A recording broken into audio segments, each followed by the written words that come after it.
How do I identify high probability supplies and demands in the markets? I mean, I've had that question a lot on this channel, and I plan to answer that in this video. Looking around, there are not so many videos that hit it directly on the mark. And I want to guide you step by step on how we can do that. I want to teach you it within a 3-step formula, and hopefully you pick up valuable information by the end of this video. Okay, so the first thing that we got to understand when it comes to, identifying high probability supplies and demand zones is trends. You got to understand the order flow of the market. So in this case, I'm on a 1 hour time frame on Nasdaq. I wanted to draw up illustrations, but it doesn't seem you guys love the drawings of illustrations. You rather prefer a chart analysis. So as you can see here, it's quite clear that the zone we are in, it is a bearish market, right? And if I go further to the left, I just want to show you quickly now. If I go further to the left, it was quite clear here that the zone that was going on was a bullish market. Okay, let's go. As you can see, this was a very nice bullish market. Now, I think that's the first formula in figuring out exactly your high probabilities, because it adds up to the next point that I'm about to mention right now. The next point is, once you've figured out the trend, of course, the nature of the trend, let me just flow with you here. The nature of the trend, of course, with higher highs, lower lows, lower highs, lower lows, lower highs, lower lows, lower highs, lower lows. So understanding the nature of that when the market, of course, creates a lower high in a bearish trend, it wants to create a new lower low. Now, of course, the second point here that I want to present to you, or the second step, is figuring out the discount and the premium market and the discount market. Now you can use a Fibonacci. I'll teach you now how to customize it. I'm gonna take this market over here. Let's go there. I'm gonna stretch it all the way. Okay, so this one is already customized. So, but let's say once you go on Trading View and you get it, it will be on default, I believe. So let me just go to the settings over here. Okay, there we go. It should be appearing now on your chart. So it would be on default. I don't want to reset it, but nevertheless, I want you to see the levels that I put over here. It is 1, so you can pause just to get all of this. I don't want this video to be too long, right? It is 1, 0, 6, so you can just pause to just look at all of this zones over here. Okay, now to really have the relevant discount and premium market, I just created it right here where I removed any other zone and just left off the 1, 50 and 0 over here. Okay, so then it shows me within a bearish market, once the market starts pulling off, when I want to sell off, which zone can I now sell in? And of course, we know that the premium market, that's where one is able to pick high probability sells. That's where we expect buyers to be taking profit and sellers to start coming in. And vice versa as well. If we're in a bullish market, then we would expect the same thing over here, that if we are then, let me just do it properly here. There we go. If we're in a bullish market like this, when the market starts pulling off, we know that, okay, in the discount markets, that's where a lot of people take profits, sellers take profits, and buys start coming in. So now that brings me to guiding you now into picking up, but already I know some of you guys can see it. So knowing the trend, knowing when the market starts to pull back according to the nature of the trend or the order flow of the market, put your Fibonacci, see the discount. When the market starts to tap into the discount market or the premium market, whatever trend is relevant at that time as you're identifying, like in this case, the market starts pulling back into the discount market. Now, I want to see what is the most relevant zone. And so instead of marking every single supply zone over here, of course, the hindsight shows, right? But let's say I'm so confused, I'm not sure which one, because everybody said within the discount markets you start buying in this market. Now I'm going to show you a trick that you can rather use in order to identify the best zones.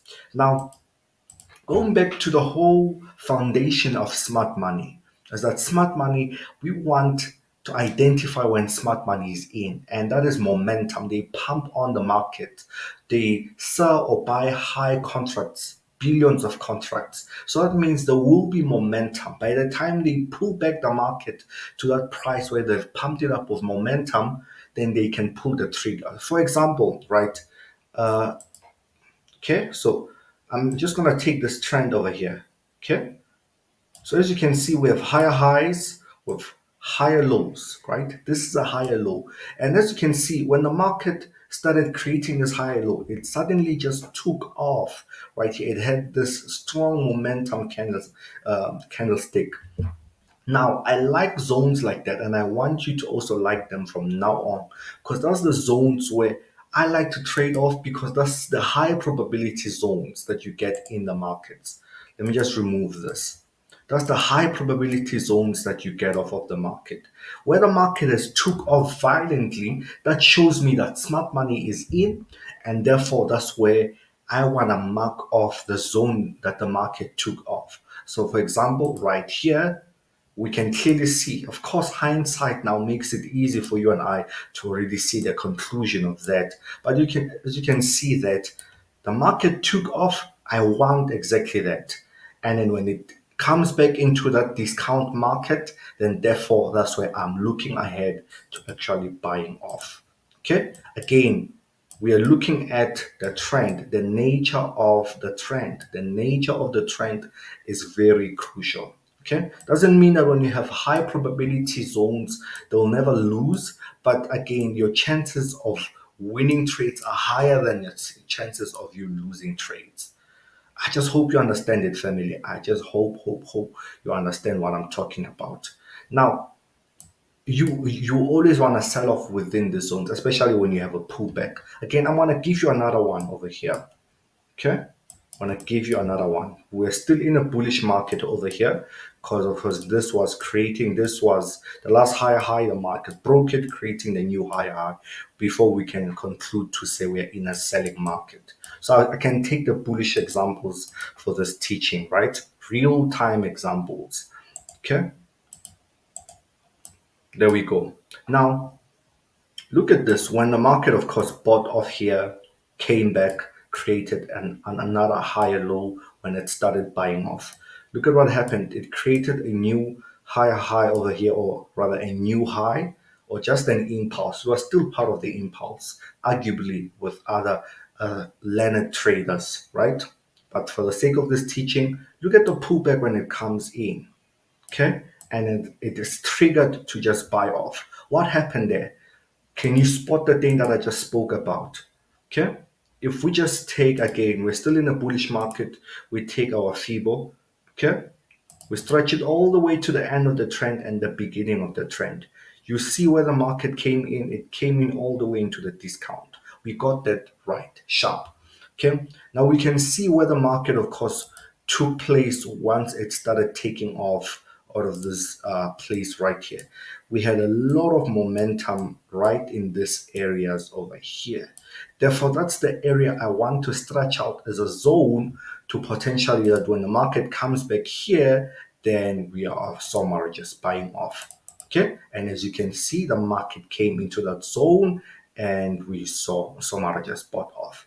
Okay, that's the most beautiful thing. In fact, it also just came back even way later over here, when if someone would have refined the zone all the way to this point of this candle, okay, and said we're buying.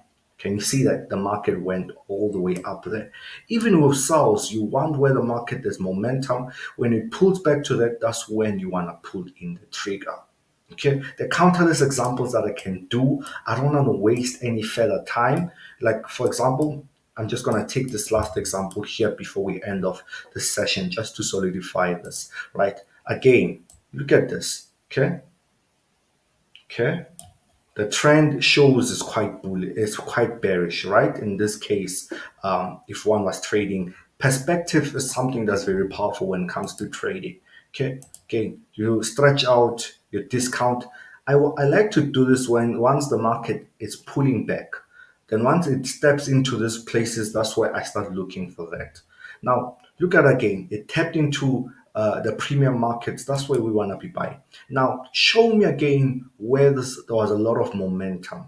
There are many places, but again, where the market takes off, there's extreme zones, of course. But where the market takes off, I do really like that, especially when there was just a market structure shift. So that means when a market just turns around. So imagine yourself buying over these places over here, and suddenly you just stopped out. I like zones like that, that from my perspective, just stopped out other traders just by surprise. So imagine buying here because you think the market is gonna about to rally all the way up, and suddenly the market just stops you out of nowhere and aggressively so. That's smart money they're coming in to take all of these buyers that were holding these buys and then tank the market down and put it back up. Once they put it back up, they will keep on buying, thinking we're about to go further up. What happens? The market tanks them down. That's the whole idea about smart money, is to identify where most of the orders are and flow with that order.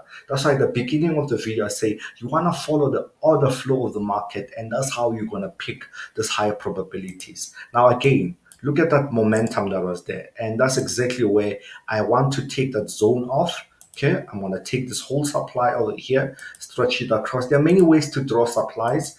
I've taught some videos on how to draw your supply zones and refining it. In this case, I'm not refining anything whatsoever. If I were to go to a smaller time frame, then this would be refined to exactly this. But as you can see, the supply zone, the market sold off beautifully. Again, let me just go back to the steps. Okay, use this. This is going to guide you so much in spotting high probability zones. Again, this is just all about practice. Use simulated markets of, back testing softwares and so forth, just to see how good you are able to now, after this video, spot zones. Again, I can do as many videos. It's all by you helping me on this channel. What I need your help on is for you to comment down below on which other topics of interest that you would want me to do in terms of what you want to learn or what you want to see more on this channel, as well as I would also like you to subscribe if you're just coming across this video and you like the style of the way we teach. I do countless types of content areas in terms of smart money. As you can see, chart work, we do news trading, fundamental analysis, we also do self-development. So if that interests you, this is your home of education. I would also like you to, share this video with your friends and family. And of course, at the end of your screen, you should see videos on your chart right now or on your screen appearing. Those are content that I'm recommending for you to watch in order to get better. God bless.